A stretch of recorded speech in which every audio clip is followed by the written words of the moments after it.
Hello and welcome back to Reading Through Mark. We're just kind of dipping our feet into the Gospel of Mark and talking about what comes up there. We have been in the middle of Mark chapter 6. We're starting at verse 30 for this time. Jesus feeds the 5,000. Let's go ahead and get right into it. It starts there. The apostles gathered around Jesus and reported to him all they had done and taught. Then, because so many people were coming and going that they did not even have a chance to eat, he said to them, "Come with me by yourselves to a quiet place and get some rest." So they went away by themselves in a boat to a solitary place. But many who saw them leaving recognized them and ran on foot from all the towns and got there ahead of them. When Jesus landed and saw a large crowd, he had compassion on them, because they were like sheep without a shepherd. So he began teaching them many things. By this time it was late in the day, so his disciples came to him. "This is a remote place," they said, "and it's already very late. Send the people away so they can go to the surrounding countryside and villages and buy themselves something to eat." But he answered, "You give them something to eat." They said to him, "That would take 8 months of a man's wages. Are we to go and spend that much on bread and give it to them?" "How many loaves do you have?" he asked. "Go and see." When they found out, they said, 5 and 2 fish. Then Jesus directed them to have all the people sit down in groups on the green grass. So they sat down in groups of hundreds and fifties. Taking the 5 loaves and the 2 fish and looking up to heaven, he gave thanks and broke the loaves. Then he gave them to his disciples to set before the people. He also divided the 2 fish among them all. They all ate and were satisfied, and the disciples picked up 12 basketfuls of broken pieces of bread and fish.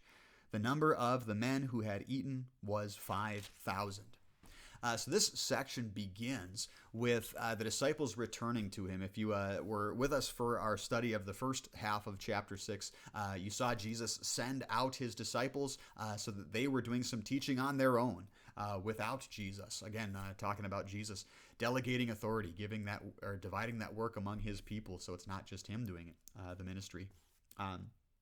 But here now they have returned to Jesus. They've come back and they're kind of debriefing. They're talking about how things went, how it all was. And Jesus notices, again, all the good work done, and he calls for them to take a time to rest. Again, kind of an interesting thing for us to consider, to think about, especially maybe if you're a workaholic. Consider what Jesus is doing here when he calls his disciples to rest. It is good for us to rest. And in fact, sometimes resting can be an expression of faith in God. Especially for the workaholic. Sometimes they can feel like nothing good is going to get accomplished unless I myself do it. Again, this is another issue with delegating work to be done by others, right? Sometimes people say, well, if I have somebody else do it, it's not going to get done right, and everything's going to fall apart. And again, if you're a small business owner or something like that, you can maybe understand that. But it is good to let go of the reins sometimes. It is good to take some rest. It is good to let other people work at some times and trust that God is going to keep the world spinning even if you let go of these things, even if you are not constantly at the work there. Finding that balance, again, is a valuable thing. Another interesting thing that comes up here, and this ties in with the next account that we're going to read immediately following this section here of the feeding the 5,000, walking on the water immediately after this. It's very interesting that Jesus has this time of teaching for his disciples. Again, they're doing a lot of learning as they are teaching other people about the kingdom of God. But then Jesus puts them in these situations where they are in trouble or where they don't have enough food in these things. They're struggling situations, they're trials, they're testings. But again, this is a way for Christians, not just the disciples, but Christians in general, to grow in our faith. We need to hear teaching from our God, to understand what he's saying, but we also need to be able to put those things that God has taught us into practice. We need to go through the struggles, right? For example, I can spend all day on the internet looking up workout tips, but if I never actually strain my muscles, right? If I never actually put those workout tips into practice, my body's not going to get any better, right? In the same way, we want to engage in, we want to exercise our faith. We want to put into practice the words that our God has given to us. And so this is sort of what Jesus is doing by bringing to his disciples' attention the fact that, there's not enough food here. So what are we going to do about it? Again, he's pushing them to put their their faith in Jesus to help them in their time of need. Another really interesting thing in this section is that Jesus, when they find that they've got all these people to feed, and it would take 8 months' wages to feed them all. Again, think about how much money you make in 8 months, spending that much money just for everybody to have food for a day, right? That's a lot of money, right? And yet, even though they don't have enough, they only have 5 loaves of bread and 2 fish. Jesus still thanks God for it. And again, there's maybe a lesson for us too, that even when we find that we don't have enough, we can still be grateful to God for what he has given us, and we can trust him to fill in the gaps, to give us enough when we feel like we don't have enough. Also, we want to look at after Jesus does feed all these people miraculously, they've got a ton of leftovers. Jesus calls them to pick it up, and there's maybe some lessons for us there. What do we learn from Jesus telling his disciples to gather the leftovers, right? Jesus is, again, pointing us to some wisdom, right? Especially when you're going through a time when you don't have enough, you understand the value of maybe holding on to those leftovers, right? And also it expresses some gratitude. When you do gather up those leftovers, it expresses some gratitude for what you have and some desire to be able to use those resources later. Again, there's some wise learning for us there. One last thing that's quite interesting here is that we notice that the number counted was only the men. And so it's kind of interesting there to see that we only have the number of men counted. You think of how many more people were actually there, that some of these men maybe had their wives and their kids with them, right? Some other children or wives without men in the household, they may have come as well. So again, there could be significantly more people than just the 5,000 men that are named here. Very interesting to see that. All right, let's go on to our next section. We're at verse 45. Immediately, Jesus made his disciples get into a boat and go on ahead of him to Bethsaida, while he dismissed the crowd. After leaving them, he went up on a mountainside to pray. When evening came, the boat was in the middle of the lake, and he was alone on land. He saw the disciples straining at the oars because the wind was against them. About the 4th watch of the night, he went out to them walking on the lake. He was about to pass by them, but when they saw him walking on the lake, they thought he was a ghost. They cried out because they all saw him and were terrified. Immediately he spoke to them and said, "Take courage, it is I, don't be afraid." Then he climbed into the boat with them, and the wind died down. They were completely amazed, for they had not understood about the loaves. Their hearts were hardened. When they had crossed over, they landed at Gennesaret and anchored there. As soon as they got out of the boat, people recognized Jesus. They ran throughout the whole region and carried the sick on mats to wherever they heard he was. And wherever they went, into the villages, towns, and countryside, they placed the sick in marketplaces.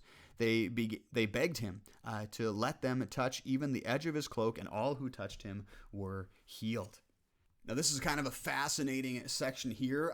We actually read previously in, chapter 4? No, chapter 5, where Jesus healed a demon-possessed man in the region of the Gerasenes. So this is the same section. And that man who had been healed wanted to follow Jesus, but Jesus told him, no, stay here and tell in your hometown how much God has done for you.